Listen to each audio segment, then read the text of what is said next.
बिस्मिल्लाहिर्रहमानिर्रहीम। अस्सलामु अलैकुम। फाइनेंशियल अकाउंटिंग का 9th lecture lecture number 9 record कर रहा हूँ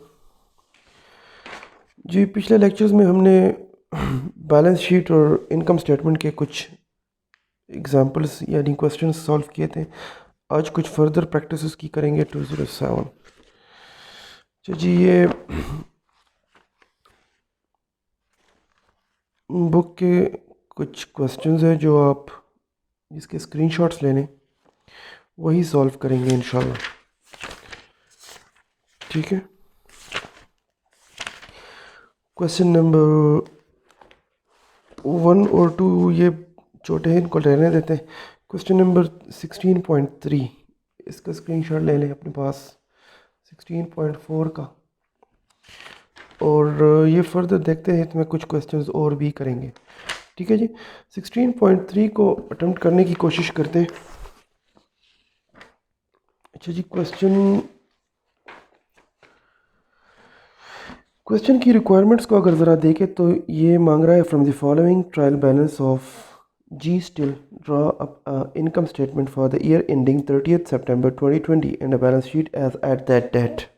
ठीक है जी। हमने क्या बनाना है? हमने प्रॉफिट एंड लॉस बनाना है, इनकम स्टेटमेंट, और साथ में बैलेंस शीट बनाना है। बिजनेस का नाम है जी स्टिल।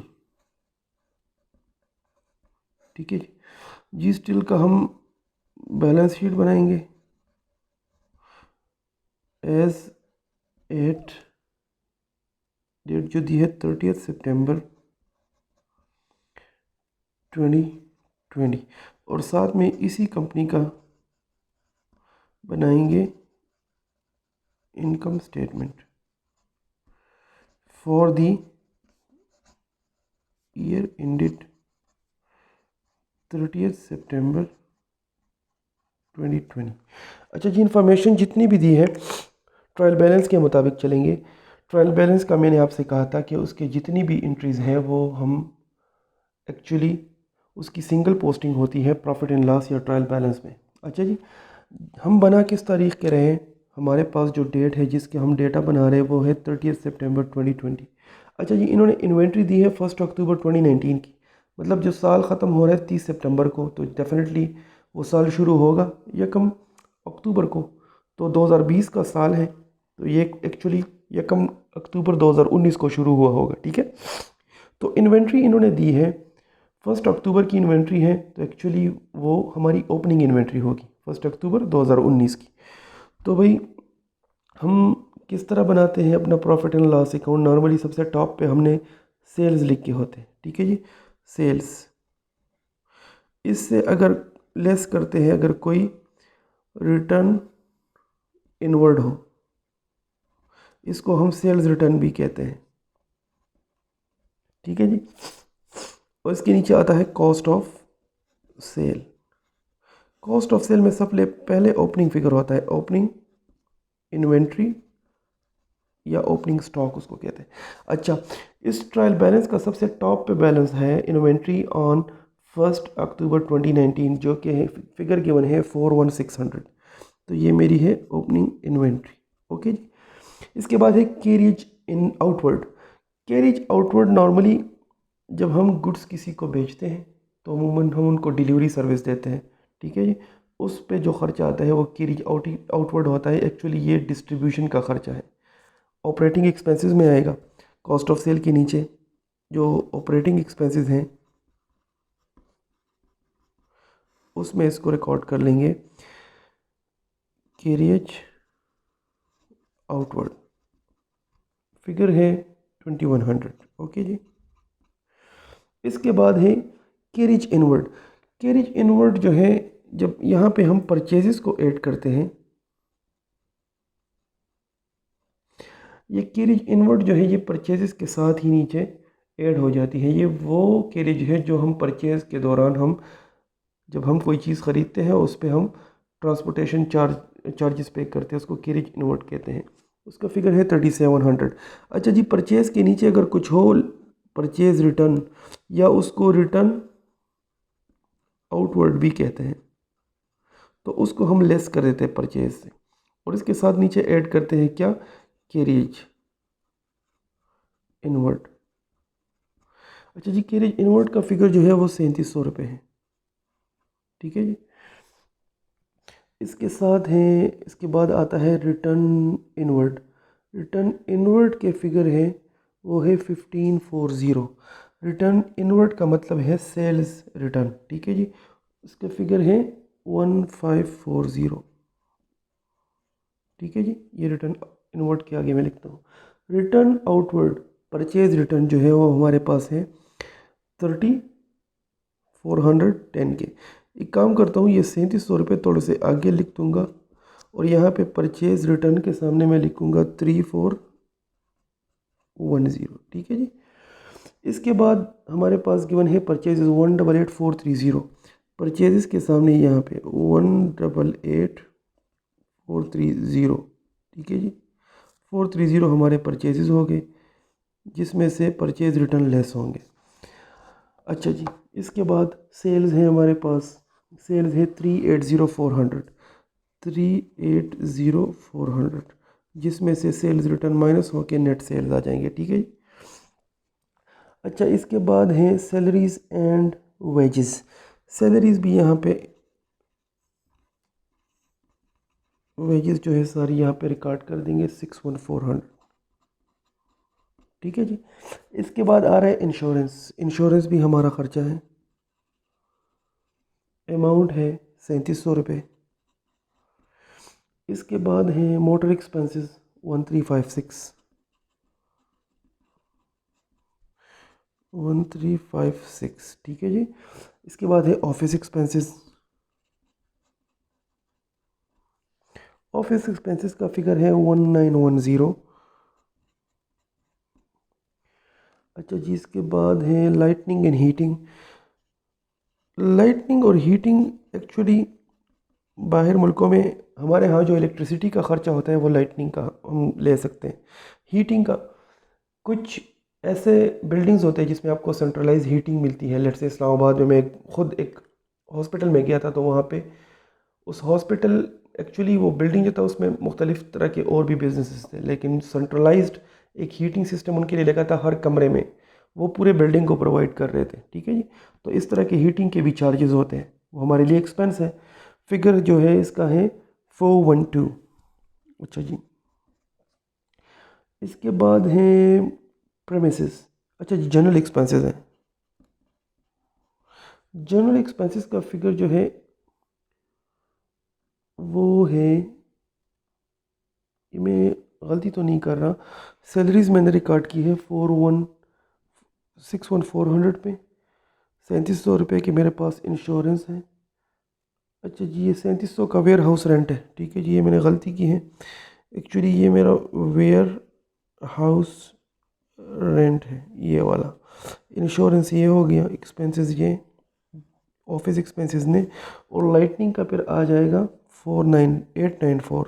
एक्चुअली लाइंस नहीं लगे तो मुझे, मेरी नज़र भी थोड़ी सी कमज़ोर है, ठीक है जी। इसके बाद है जनरल एक्सपेंसेस, मेरे पास आ रहे हैं कितने, ये हैं कोई 245, ठीक है जी। इसके बाद प्रेमिसेस है। प्रेमिसेस हमारे नॉन करंट एसेट्स हैं। नॉन करंट एसेट्स में सबसे पहले आ गया प्रेमिसेस। प्रेमिसेस का फिगर है 92,000, ठीक है जी। ये सामने लिख दूँ ताकि नज़र आए। अच्छा जी, इसके बाद है मोटर व्हीकल, वो भी नॉन करंट एसेट है।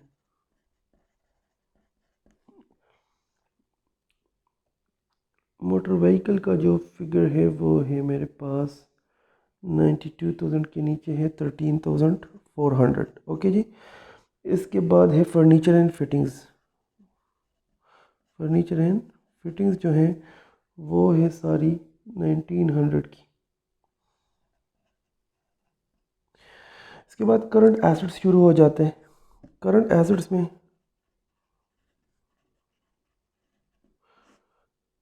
इन्वेंट्री आ जानी है सबसे टॉप पे। देखते हैं इन्वेंट्री गिवन है भी कि नहीं। अकाउंट रिसीवेबल, अकाउंट रिसीवेबल का फिगर गिवन है 42560, ओके जी। इसके बाद है अकाउंट पेबल, वो करंट लाइबिलिटीज़ में आएगा। Account payable. अकाउंट पेबल का जो फिगर है वो है 31,600। अकाउंट पेबल के बाद है कैश एट बैंक। मेरा करंट एसेट है वो मैं करंट एसेट्स में रिकॉर्ड कर दूंगा। उसकी अमाउंट है 5106। ठीक है जी। इसके बाद है ड्राइंग्स। ड्राइंग्स एक्चुअली कैपिटल के सेक्शन में इसको रिकॉर्ड करते हैं। कैपिटल का मैंने आपको कहा था कि ओपनिंग कैपिटल हो सकता है जब कारोबार पुराना हो, उसमें ऐड करेंगे न्यू कैपिटल। अगर प्रॉफिट हो तो वो भी ऐड कर देंगे प्रॉफिट, और लेस करेंगे ड्राइंग्स अगर हो या लॉस हो। तो ड्राइंग्स यहाँ पे हमारे पास गिवन है 22,000 की। ठीक है जी, उसको माइनस कर देंगे। अच्छा, ये सवाल एक्चुअली इसमें देखें, ओपनिंग इन्वेंट्री आ रही है वो एक्चुअली पिछले साल की क्लोजिंग है। इसका मतलब है कि ये जो यहाँ पे हमारा जो ट्रायल है ये ऐसे कारोबार का है जो पिछले सालों से चल रहा है। तो जब भी कोई कारोबार पिछले सालों से चलता है और उसमें उसके ट्रायल में जो कैपिटल का फिगर होता है वो हमारा ओपनिंग कैपिटल होता है। ठीक है जी, क्योंकि पिछले सवालात जो हमने हल किए थे उसमें वो कारोबार नया शुरू हुआ था, तो उसमें सारा जो कैपिटल था वो हम न्यू कैपिटल में डाल देते थे क्योंकि वो कारोबार नया था। लेकिन इस साल में कोई नया कैपिटल नहीं है, तो नया कैपिटल के सामने डैश या ज़ीरो लगा देंगे और ये जितना भी कैपिटल है एक्चुअली ये हमारा ओपनिंग होगा 68,843। ओके जी। और प्रॉफिट फॉर द ईयर जो है वो हमारा इस सेक्शन से आएगा। इसके बाद उसी प्रॉफिट को जो यहाँ से प्रॉफिट आएगा उसको यहाँ पे शिफ्ट करेंगे। अच्छा जी, ये जो जितने भी फिगर्स थे वो मैंने सारे रिकॉर्ड कर दिए हैं। इसके देखिए, अगर आप गौर करें तो ट्रायल बैलेंस से मैंने हर फिगर जो उठाया है उसको एक ही जगह पे लिखा है, उसकी सिंगल एंट्री पोस्टिंग की है मैंने। लेकिन जो ये नीचे इन्वेंट्री एट 30 सितंबर 2020 वाज 44780, ये ट्रायल बैलेंस से बाहर की चीज़ है, तो इसकी हम क्या करेंगे, डबल एंट्री करेंगे। तो इसकी डबल एंट्री, एक इसका इम्पैक्ट एक्स टर्न्स आएगा यहाँ पे करंट एसेट्स में 44780, और इसका अगला स्टांस आएगा प्रॉफिट एंड लॉस अकाउंट में। यहाँ पे ये क्लोजिंग स्टॉक यहाँ पे लेस होगा, क्लोजिंग इन्वेंट्री या स्टॉक। इसको जब यहाँ पे लेस करेंगे तो मेरे पास कॉस्ट ऑफ सेल आएगा। इसकी फिगर है 44780। ठीक है जी, इसको यहाँ पे माइनस करेंगे। अच्छा जी, अब क्वेश्चन को सॉल्व करते हैं। सेल्स है 380,400 माइनस 1540। नेट सेल्स मेरे आगे कितने, 378,860। इसके बाद परचेजेस मेरे थे 188,430 माइनस 3410। परचेज रिटर्न को माइनस किया तो मेरे पास नेट परचेज आ गए 185,020। अब 41,600 ओपनिंग प्लस 185,020 प्लस 3700 का कैरेज इनवर्ड माइनस 44780। मेरे पास कॉस्ट ऑफ सेल जो आ गया वो 185,540 का। सारे जो एक्सपेंसेस है इन सब को मैं जमा करता हूँ, plus 61,400 plus 3700.1356 plus 1910 plus 412 plus 894 plus 245। सारे खर्चे मिला के मेरे 72,017 आ गए। ये मैं माइनस करूँगा।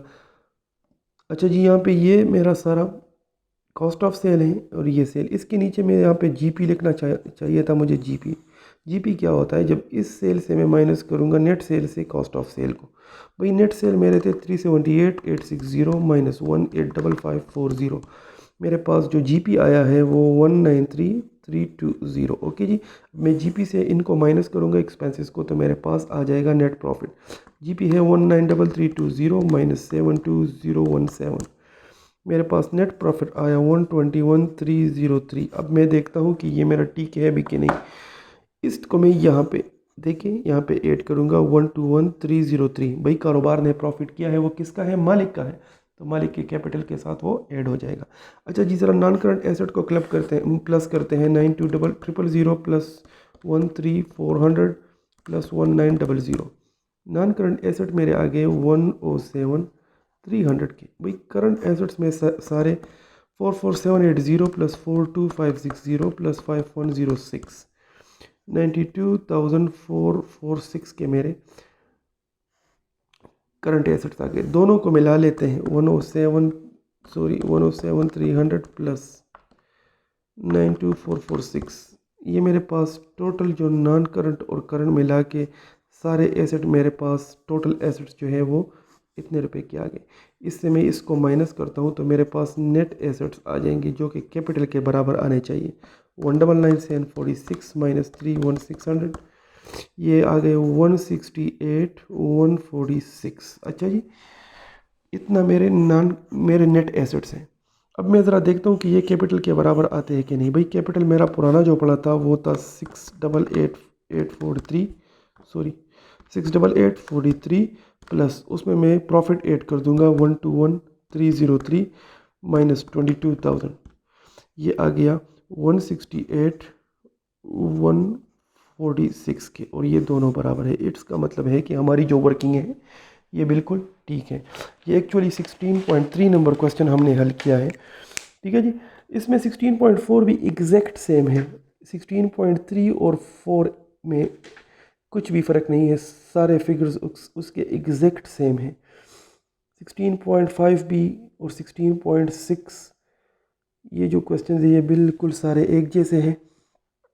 अलबत्ता ये क्वेश्चन नंबर 16.7 जो है एक्चुअली इसमें जर्नल एंट्रीज दी है, और जर्नल एंट्रीज से कह रहे हैं कि enter the transaction in T account and balance of your T accounts as at 31st। देखिए ये क्वेश्चन काफ़ी लंबा सवाल है। ये जो 16.7 नंबर क्वेश्चन है ना, इसमें एक्चुअली उसने ट्रांजेक्शन्स दी हैं जो जर्नल एंट्रीज हैं। उस जर्नल एंट्रीज करने उससे पहले टी अकाउंट्स बनाने, फिर उससे ट्रायल बैलेंस बनाने, उसके बाद उससे ये सारी चीज़ें बैलेंस शीट और इनकम स्टेटमेंट बनाए। ये काफ़ी लेंथी क्वेश्चन बन जाता है। हमने जो आज प्रैक्टिस की है वो एक क्वेश्चन ये वाला सॉल्व किया है, ये बाकी ये और ये चारों सवाल एग्जैक्ट सेम है। आप इसी फॉर्मेट पे हल करेंगे तो आपको इसके जो बैलेंस शीट है ये सारा कुछ टैली हो के आपको मिल जाएगा, ठीक है जी। इससे आगे इंशाल्लाह जो टॉपिक हम शुरू करेंगे वो होगा मैं होपफुली कोर्स के मुताबिक अगर चलना चाहूँ तो मैं कैश बुक पढ़ाऊँगा, ठीक है जी, अगले लेक्चर में। क्योंकि ये बैलेंस शीट जो है और इनकम स्टेटमेंट, इसकी प्रैक्टिस जितने हम आगे चैप्टर्स हल करेंगे उसमें इसकी फर्दर प्रैक्टिस हम करेंगे, ठीक है जी। इसका सिर्फ ये जो चैप्टर है करंट वाला, ये जो हमने प्रॉफिट एंड लॉस पे कुछ क्वेश्चन किए हैं ना, और इनकम स्टेटमेंट पे, सॉरी इनकम स्टेटमेंट और बैलेंस शीट पे, तो वो जो सवालात थे वो तो एक्चुअली हमारे थे ही। देखिए 14-15 के कुछ क्वेश्चन मैंने हल किए थे, और साथ में 16 नंबर चैप्टर का। इसके बाद मैं होपफुली पढ़ाऊँगा इंशाल्लाह कैश बुक का। मेरा इरादा है कैश बुक, अगला चैप्टर जो होगा वो इंशाल्लाह कैश बुक का होगा। अच्छा अभी टाइम लेक्चर में भी है, पर देखते हैं क्वेश्चन और डिस्कस करते हैं इसी बैलेंस शीट का। चैप्टर नंबर 207 पेज था आई थिंक, हाँ जी 207। अच्छा जी, इसी चैप्टर में अगर एक सवाल और हल करना चाहें, देखें इसमें खींच इनवर्ट के ये जो हमने हल कर लिया ना, ज़रा अगला सवाल डिस्कस करते हैं। इसमें कोई नई चीज़ है तो नहीं। देखिए सेल है, सेल प्रॉफिट एंड लॉस में चली जाएगी। परचेज़ है, परचेज़ की जगह पे देखें, अगर इसको मैं यहाँ पे इसके साथ साथ पढ़ाऊँ तो देखें ये जो सेल है ना, ये इसी तरह सेल में यहाँ पे रिकॉर्ड होगी, ठीक है जी। इसके बाद परचेज़ है, परचेज़ की जगह पे आ जाएगा। इन्वेंट्री 1 मई 2019, एक्चुअली ये 30 अप्रैल 2020 का हम बना रहे हैं सवाल, तो ये ओपनिंग इन्वेंट्री है। एक्चुअली ये ओपनिंग इन्वेंट्री की जगह 41,600 की जगह यहाँ पे ये फिगर आ जाएगा 9410 का। कैरेज आउटवर्ड को नीचे एक्सपेंसेस में रिकॉर्ड कर दो, कैरेज इनवर्ड को परचेज रिटर्न के नीचे रिकॉर्ड कर दो, रिटर्न इनवर्ड ये सेल्स के नीचे रिकॉर्ड कर दो, सेल्स रिटर्न है। सैलरीज एंड वेजेस को एक्सपेंसेस में, मोटर एक्सपेंसेस को एक्सपेंसेस में, रेंट एक्सपेंस है, सन्ड्री एक्सपेंसेस। सन्ड्री एक्सपेंसेस का मतलब है छोटे छोटे जो एक्सपेंसेस हैं उनको मिला के मुख्तलिफ, इनको मिससेलेनियस एक्सपेंसेस भी कह सकते हैं, ठीक है।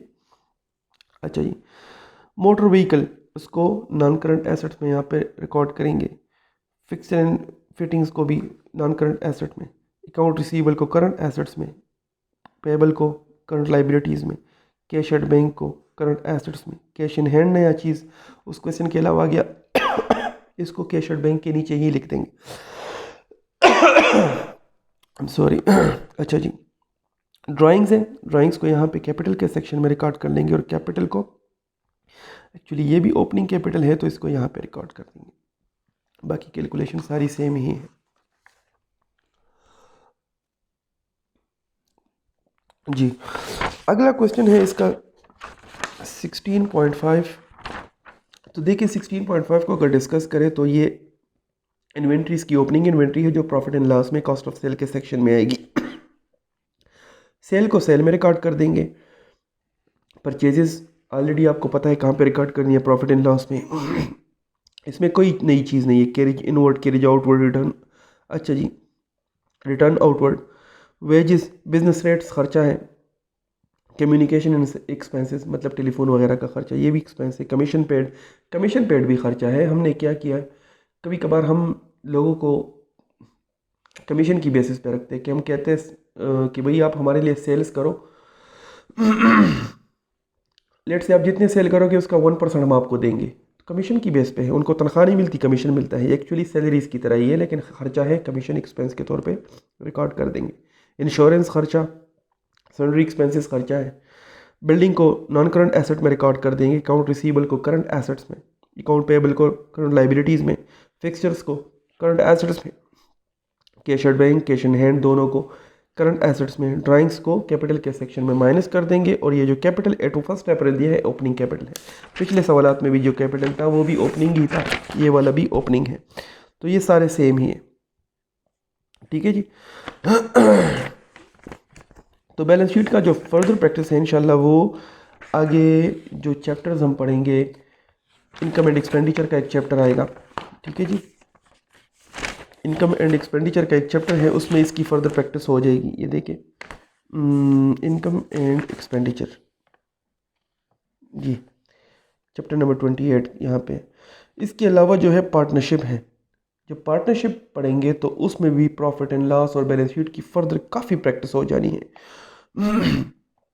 यही प्रैक्टिस आपकी सिंगल एंट्री में बैलेंस शीट की प्रैक्टिस हो जाएगी। इसके अलावा जो फ्रैंकफुट 2 की किताब से हम कुछ चैप्टर्स उठाएंगे,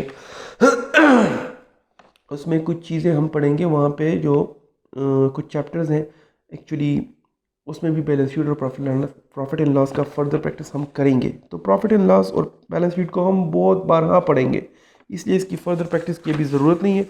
बस आप इतना सीख ले कि कौन सी चीज़ को मैंने करंट एसेट्स में रिकॉर्ड करना है, किसको नॉन करंट एसेट्स में, किसको मैंने लाइबिलिटीज़ में करंट या नॉन करंट में, प्रॉफिट एंड लॉस में कौन कौन सी चीज़ें लेनी है, इसको जहन नशीन कर ले। इसके जो एरियाज़ हैं उसको एक बार जहन नशीन कर लेंगे तो इंशाल्लाह ये गलत नहीं होंगे। ठीक है, होपफुली आज के लिए बस इतना काफ़ी है।